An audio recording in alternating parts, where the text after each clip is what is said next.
मित्रांनो नमस्कार। आपण जर महाराष्ट्रातील असाल तर आपल्यासाठी ही महत्त्वाची बातमी आहे।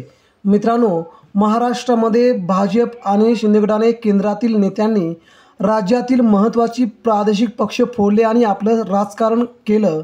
आता मात्र याच्या पलीकडे जाऊन मराठी माणसांना याचा खूप संताप यावा असं कृत्य सध्या शासन सरकारी मंत्री करत आहेत, केंद्रातील नेते करत आहेत। भाजपला नेमकं झालंय काय असा प्रश्न प्रतिसवाल महाराष्ट्रातील मराठी माणूस विचारतोय। नेमकं काय घडलंय पुढच्या 2 मिनिटांमध्ये आपण जाणून घेऊया। राज्यात अतिशय घाणेरडं खालच्या प्रकारचं राजकारण।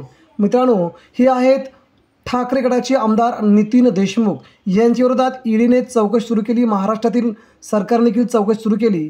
मात्र याच्या पलीकडे जाऊन आपण जर पाहिलं तर नितीन देशमुख यांच्या 2 मुलं 9वी आणि 10वी या वर्गात शिकत आहेत। त्या मुलांच्या विरोधात सध्या सरकारने कडक कारस्थान करून सध्या त्यांची मालमत्ता विचारली आहे।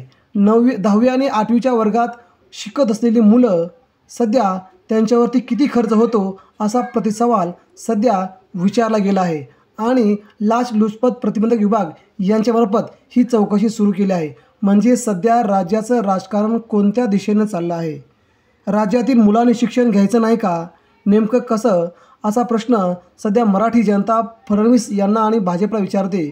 तुम्ही जर 10वी आणि 8वीच्या मुलांचा शिक्षणाचा खर्च लावून जर चौकशी करत असाल तर महाराष्ट्र नेमका चाललाय कुठं?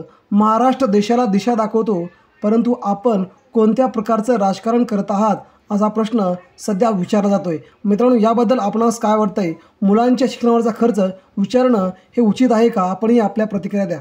धन्यवाद।